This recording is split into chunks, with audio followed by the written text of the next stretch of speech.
Okay, my name is Mynie Grove. It's a bit difficult to say for some people, but it served me well. I was a bit of a wunderkind. I started playing the piano at the age of 3 and started composing at the age of 4, although my mother didn't believe me.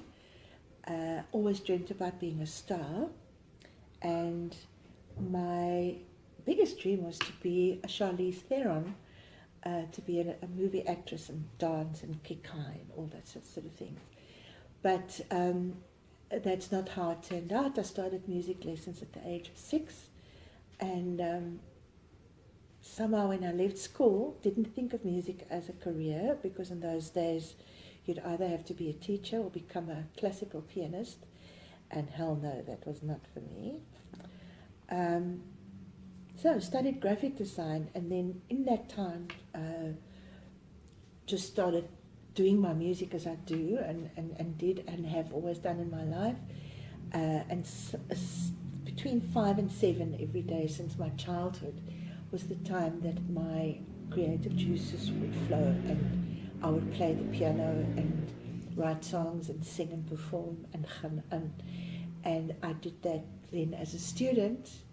And before I could say boo, I was discovered, so to speak, by South African artists who had just started a record deal in Johannesburg but lived here in Cape Town.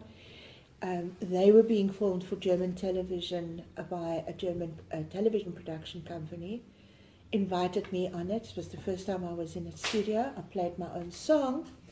And a year later, that German producer moved to South Africa and started a group of singers and musicians and songwriters. And that was the start of my career. So I was lucky to be mentored by a very famous German producer. His name is Klaus Netzler. His pseudonym is Claude Larsen. You can look him up on the internet. He's very famous today for electronic music, and people follow him.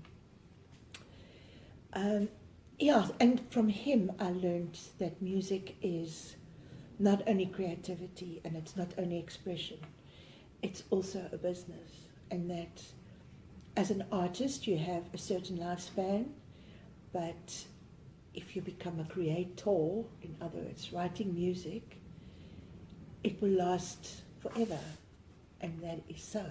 Is that whatever we put down now and record, and as this is being put in a digital form out there in the world, it's there forever. So you can die, but your image remains, your work remains, your music remains. And Courtney, whom I love and adore and admire, his work that is on digital form will live on forever. His name will forever live. And that's what I love about our creative business, is that it's not a factory that burns down, that gets closed down, gets sold. It can't. It lives forever. I love that about it. I don't like departmentalizing the fact that I'm a girl.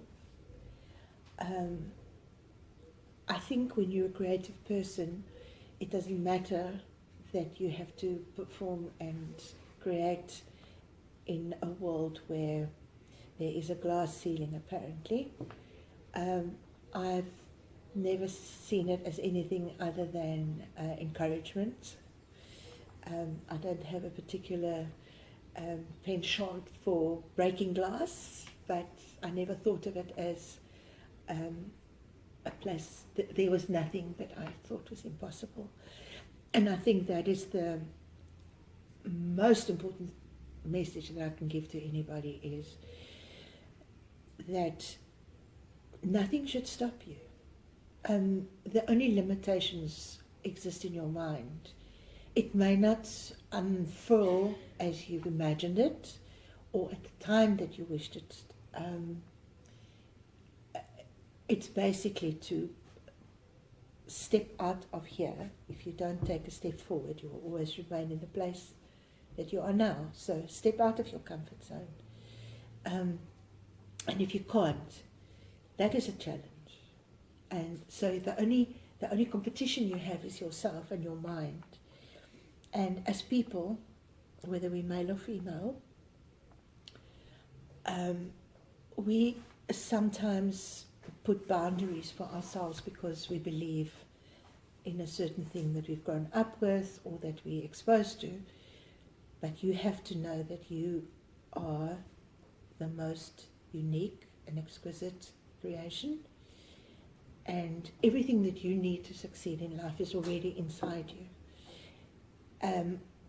Any challenges are things that you are either told and you believe it, or physical challenges that you may have to overcome, but there's always an other side. There's always an other side. So we often talk about when you're going through difficulty and you're beginning to understand what you're going through, and you say there's a light at the end of the tunnel.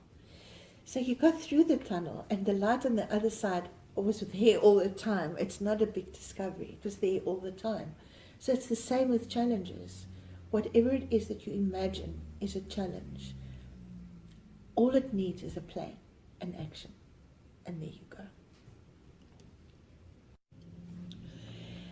Everybody wants a solution. Everybody wants support. Everybody, it's natural for you as a human being to want, if you have a vision for yourself and a business, and not only for yourself, for other people, hopefully as well, that you have a conscience,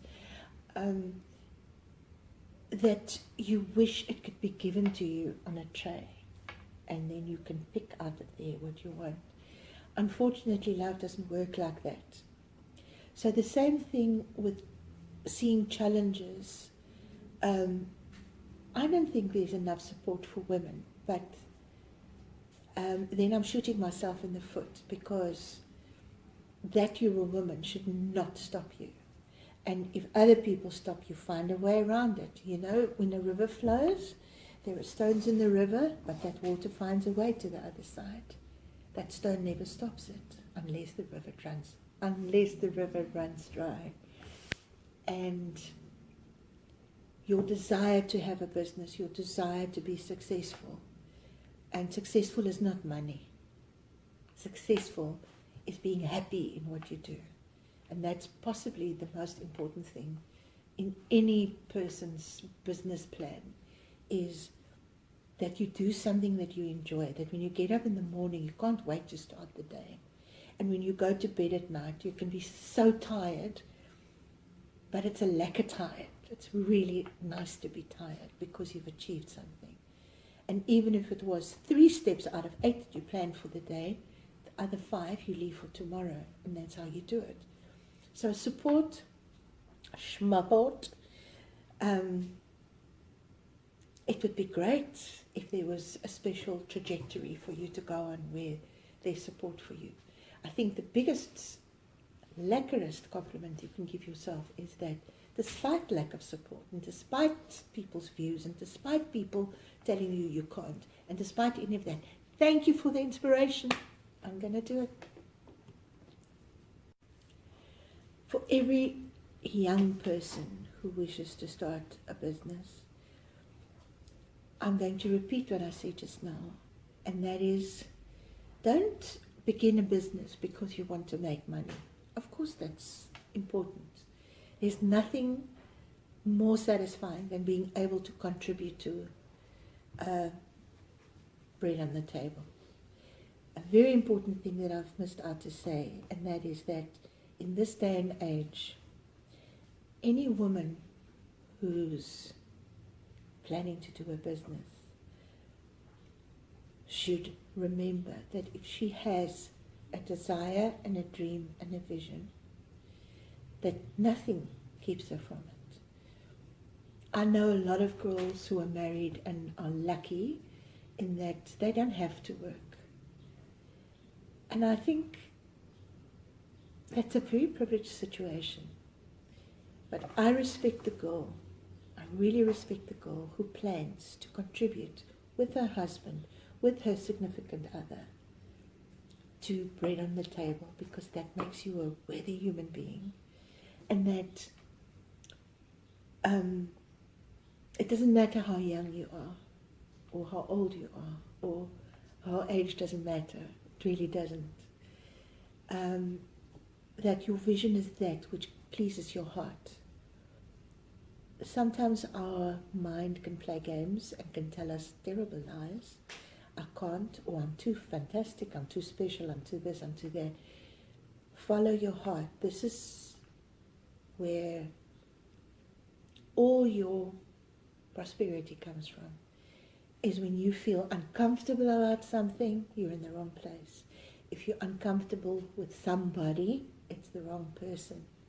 If you're uncomfortable with the way you earn a living, it's not the right job. So make sure that what you feel is good, that what you feel is comfortable, and what you feel fills you with joy. That's the only way to do business. And that is to do something that you're passionate about. And you're not going to be passionate 100% of the time, trust me. But that you know that you're on the right path, that it feels like it's you. That's important.